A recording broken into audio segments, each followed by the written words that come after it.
Olá! Hoje a gente vai mergulhar num assunto, assim, bem profundo e real, né? Olá, um assunto que mexe com todo mundo, eu acho. Com certeza. A ideia de que o pecado, sabe, raramente é só uma coisinha isolada. Ele se espalha. Exato. Tem consequências que vão muito além da pessoa que errou, né? Isso. Afeta relacionamentos, famílias inteiras, comunidades e, tipo, até os sistemas onde a gente vive. Desde sempre, né? A gente vê nas histórias mais antigas como uma escolha errada lá atrás gera ondas. Ondas de injustiça, né? Que atingem gente que não tinha nada a ver com o erro inicial. E aí surge aquela tensão, aquela pergunta difícil. Pois é. Por que pessoas que tentam viver direito, que são fiéis a Deus, acabam sofrendo por causa do pecado dos outros? Como que a gente concilia isso? Um Deus que a gente crê ser justo, soberano, e esse sofrimento que parece tão injusto. As fontes que a gente consultou, elas entram fundo nisso. Trazem reflexões da teologia, exemplos da Bíblia que são, poxa, muito fortes. Tem uma ideia central que aparece bastante, né? Aquela fala do José lá em Gênesis. Sim, Gênesis 50, 20. Ele diz para os irmãos: olha, vocês planejaram o mal contra mim. Mas Deus transformou esse mal em bem. É impressionante. É uma pista, né? Mesmo que a gente não entenda tudo, a fé meio que aponta para um Deus que não perdeu o controle. Que tem um poder de redimir, de transformar até o mal. Ok, então, vamos desempacotar isso. Vamos lá. Para começar, acho que é chave a gente perceber como esse pecado individual, ele ganha outra dimensão, né? Ele escala, né? Vira um efeito dominó, Exatamente. tipo a ganância de uma pessoa num cargo de poder, ou a negligência de uma empresa, o preconceito de um grupo. São coisas que não ficam contidas ali, elas transbordam. E causam dor, causam injustiça para muita gente que está longe da origem do problema. É o que o apóstolo Paulo fala, né? Lá em Romanos 5. Como por um homem só o pecado entrou no mundo. E a morte veio junto, se espalhando para todo mundo. É pesado isso. Aqui é onde fica realmente interessante. A gente está falando do que as fontes chamam de... Dimensão coletiva, né? ou até pecado estrutural, né? Isso. Não é só a fruta podre isolada. Às vezes a própria caixa, o sistema, as regras, o jeito como a sociedade funciona. Já está meio que contaminado, né? E fica perpetuando o erro, a injustiça. E o mais doido é que, às vezes, as pessoas dentro desse sistema nem têm a intenção direta de fazer o mal, mas ele acontece. Nossa, é verdade? Exato. E essa realidade, sabe, ver gente boa sofrendo por causa dessas estruturas injustas, isso abala a fé. E não é de hoje. Não mesmo. O profeta Abacuque, por exemplo, já gritava essa angústia para Deus. Ele questionava, basicamente. Senhor, teus olhos são tão puros, como é que o Senhor tolera essa maldade toda? Por que o Senhor fica quieto enquanto o ímpio devora quem é mais justo? É uma pergunta que ecoa, né? Totalmente. E o que é fascinante aqui é ver como algumas figuras bíblicas lidaram com isso na prática. Pensem em Sadraque, Mesaque e Abednego. Ah, sim, a história da fornalha. Eles foram para lá não por um erro deles, né? Mas por desafiarem uma ordem do rei Nabucodonosor. Uma ordem injusta, idolátrica. Uma estrutura de poder opressora, na verdade. Exatamente. E a resposta deles, lá em Daniel 3, olha, arrepia. Eles dizem, Majestade, se formos jogados na fornalha, o nosso Deus, a quem a gente serve, tem poder para nos livrar. E ele vai nos livrar da sua mão. Mas Mesmo que ele não nos livre, fica sabendo, ó rei, que a gente não vai servir os seus deuses, nem adorar a estátua de ouro que o Senhor levantou. uau. Percebe? A confiança deles não era na garantia do livramento. Era na soberania, na fidelidade de Deus, independente do que acontecesse. Essa firmeza é algo impressionante mesmo. E nos joga na cara uma verdade que dói, né? Uma das fontes resume isso de um jeito muito direto. Como? Diz assim: nem sempre sofremos porque erramos. Às vezes sofremos porque vivemos num mundo que erra. Puxa, é forte. E faz lembrar Eclesiastes, né? Que diz que o mesmo destino acontece para o justo e para o ímpio. É isso. A gente sente o peso disso em tragédias que não fazem sentido nenhum, né? As fontes até usam aquele exemplo hipotético, mas tão real. Qual o exemplo? O seguro deles é destruído por um motorista que escolheu beber e dirigir. Nossa, isso acontece. infelizmente. E o grito que fica no ar, mesmo que silencioso, é: Deus, onde o Senhor estava? Por quê? É uma dor que desafia qualquer resposta pronta, né? Testa a fé no limite. E aí, nesse ponto de tensão máxima que a teologia tenta oferecer alguma ajuda.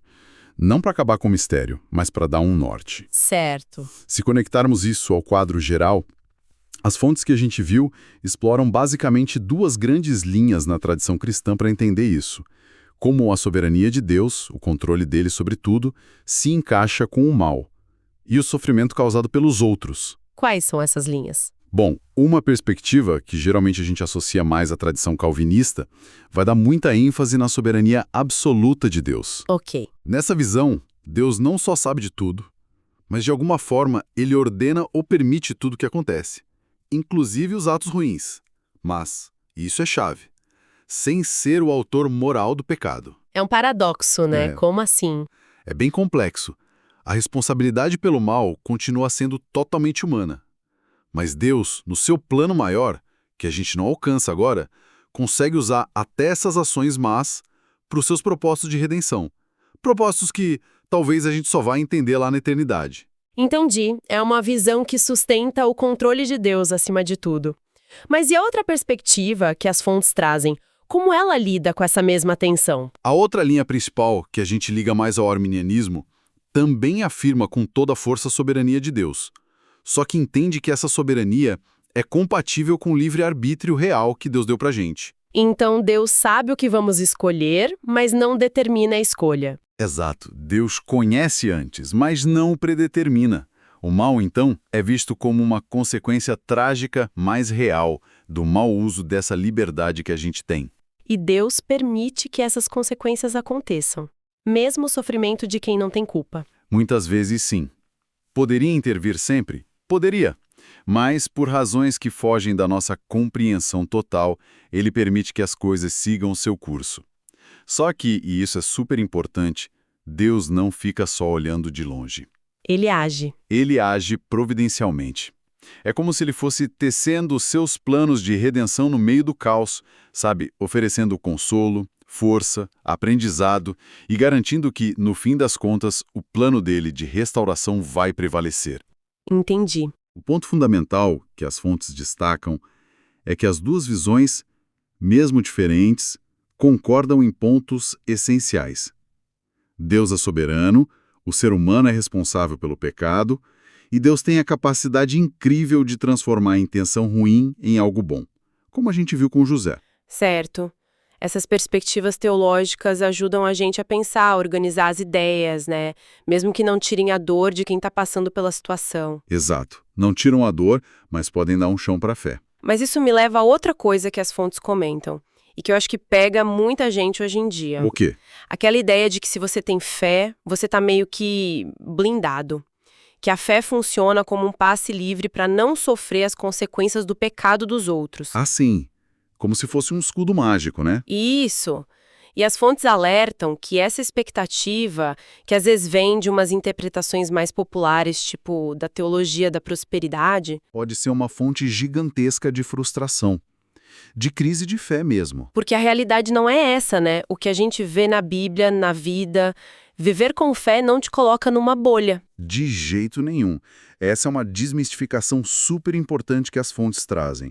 A fé bíblica nunca prometeu uma vida sem aperto, sem ser atingido pelas falhas e maldades do mundo. Pelo contrário, né? Pelo contrário, pensa nos heróis da fé. Muitos sofreram demais, e muitas vezes justamente por causa da injustiça dos outros, de sistemas corruptos, José, Davi, Jeremias, Paulo, o próprio Cristo. É verdade. A fé não é um seguro contra a tragédia, ela é mais como uma âncora, que te segura firme no meio da tempestade. Gostei disso. Âncora. Ela não te tira do sofrimento, mas te dá recursos para enfrentar a presença de Deus, o apoio da comunidade, a esperança e um chamado para agir. Ah, então não é só sobre aguentar firme. Tem uma parte de agir também. Como que isso funciona na prática? Exatamente. A esperança cristã não é para ficar parado esperando. Olha o José de novo.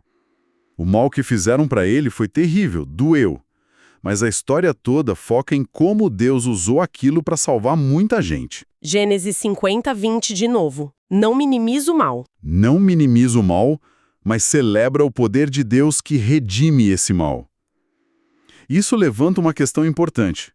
O que a gente faz quando se depara com esse sofrimento coletivo, que vem do pecado estrutural ou do erro de outra pessoa? Qual a nossa resposta? A resposta que as fontes apontam e que ecoa os profetas como Isaías é bem clara.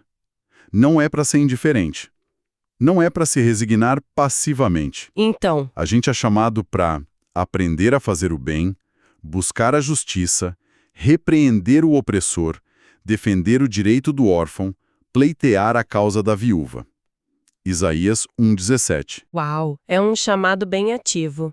Muito ativo. Mesmo vivendo num mundo ferido, a gente é chamado para ser instrumento de cura, de justiça, de esperança, dentro da nossa realidade. Então, o que tudo isso significa na prática, no dia a dia? Significa que, quando a dor vem por causa do erro do outro, a resposta da fé não deveria ser ficar remoendo a amargura, sabe? O desejo de vingança, o cinismo. Mas sim, É um convite para confiar que Deus é maior que aquela situação e que Ele pode, sim, tirar algo bom até do cenário mais escuro. não é negar a dor, né? Ou a injustiça. De forma alguma. É reconhecer a dor, a injustiça, mas se recusar a deixar que o mal dê a última palavra. E buscar ativamente como eu posso ser parte da resposta de Deus aqui. Uma das fontes resumiu isso de um jeito que eu achei ótimo. Como foi? Disse assim: a fé não nos isenta do caos, mas nos ensina a agir com esperança dentro dele. Perfeito. É isso. Uma fé com o pé no chão, engajada, que chora junto com quem chora, mas que também arregaça as mangas para trabalhar pela mudança. Faz todo sentido. E essa esperança ativa, ela tem uma base muito sólida, né? Que é a promessa final, a visão do futuro que Deus nos deu. A esperança escatológica que a gente chama. Exato. Apocalipse 21:4 é um pilar dessa esperança. A promessa de que um dia Deus vai enxugar dos olhos toda lágrima. E não haverá mais morte, nem luto, nem choro, nem dor, porque as primeiras coisas passaram. É uma promessa poderosa. Poderosíssima. Ter essa certeza de que a história não acaba no caos, mas na restauração completa que Deus vai fazer, onde toda injustiça vai ser corrigida, toda a dor consolada, isso dá uma força incrível para a gente aguentar as lutas de agora. Tira um peso das costas, né? Saber que a justiça final é de Deus. Exatamente. Liberta a gente daquela pressão de ter que ter todas as respostas agora, ou de ver tudo resolvido já. E aí, a gente volta para Sadraque, Mesaque e Abednego. De novo eles. Sim, a fé deles não era uma aposta no vai dar tudo certo aqui na Terra. Eles foram claros, mas se ele não nos livrar, A gente continua firme. a fé deles estava ancorada na pessoa de Deus, na soberania dele, na justiça final dele. É um modelo de fé madura, sabe, realista, para esse mundo que ainda geme, como diz Paulo. Excelente ponto. Então, se a gente for resumir o que a gente conversou hoje, Vamos lá. a gente viu que o pecado tem essa dimensão que vai além do individual, né? É estrutural, coletivo, e isso causa sofrimento real, muitas vezes para quem não teve culpa direta. E que isso desafia nossa fé, nossa ideia de Deus. Mas não anula a soberania ou a justiça dele, mesmo que a gente não entenda tudo. Exploramos as diferentes formas teológicas de encarar essa tensão, sempre lembrando da responsabilidade humana e do poder de Deus para redimir. Desmistificamos aquela ideia de que ter fé é ter imunidade, né? E reforçamos que a confiança em Deus se mostra justamente no meio do sofrimento. E nos chama para agir com responsabilidade, com esperança. Ficaram duas frases martelando aqui para mim. Quais? Deus continua soberano, mesmo quando o mundo parece fora de controle. E a outra, sofrer por causa do pecado alheio não é sinal de abandono, mas de que ainda vivemos num mundo que Deus está redimindo. É isso aí. A síntese final é essa ligação. A nossa ação individual é importante, mas a gente está dentro de sistemas que também erram e nos afetam. Certo. A soberania de Deus não se anula com o caos que o mau uso da liberdade gera. Ela opera através e apesar desse caos. E a esperança lá no final, na redenção de tudo, nos sustenta hoje. Isso nos leva a pensar. Nos leva a uma autoanálise sincera, né? Como as fontes sugerem. Onde será que eu, talvez sem nem perceber, estou colaborando ou sendo conivente com estruturas que causam dor? Onde eu posso agir diferente, Exato. onde eu posso, no meu dia a dia, na minha vizinhança, no trabalho, ser um agente de compaixão, de justiça, de consolo para quem está sofrendo por causa do erro do outro. É um chamado constante, né? Para alinhar o que a gente crê com o que a gente faz. E para a gente fechar, fica uma provocação mesmo, para continuar pensando depois que surgiu forte dessa nossa conversa e das fontes. Manda aí. Muitas vezes a gente fica preso naquela pergunta que é super compreensível, né? Por que Deus permite tanto sofrimento injusto? Sai da dor mesmo. Sim, é natural, mas talvez a fé convide a gente a dar um passo, a reconhecer essa realidade do sofrimento coletivo, a afirmar a soberania de Deus, mas aí mudar um pouco a pergunta. Para qual pergunta? Talvez uma pergunta mais prática, mais voltada para a ação, seja, diante disso tudo, qual resposta concreta a fé exige de mim? Aqui e agora, onde eu posso alcançar. Ah, interessante. Pensar em o que Deus quer fazer através de mim nessa situação específica. Talvez isso tire a gente da paralisia, sabe? E coloque a gente no caminho para ser de verdade sal e luz, nesse mundo que está precisando tanto de esperança e transformação. Uma ótima reflexão para levar para casa. Fica essa reflexão, então.